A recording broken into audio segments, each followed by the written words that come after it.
ধরেন আমাকে বলে পলিথিন তো আবার বন্ধ হইলো না। তা বললাম যে বন্ধ হবে কেমনে? কারণ দোকানে গেলে আপনাকে পলিথিন দিলে আপনি তো পলিথিন নেন। আপনি তো দাঁড়িয়ে দোকানদারকে বলেন না যে আমি পলিথিন নিব না কারণ এটা নিষিদ্ধ এবং এটা ক্ষতিকর।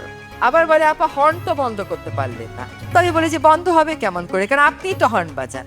আপনি তো গাড়িতে উঠে আপনার ড্রাইভারকে বলেন না যে তুমি হর্ন ছাড়া গাড়িটা চালাবা। আমাদের যে ঐক্যের কথা বলা হচ্ছে এইটা আসলে বুঝতে হবে আমরা কি বিষয়ে ঐক্য চাই। প্রচুর বিষয়ে কিন্তু আমাদের ঐক্যের প্রয়োজন।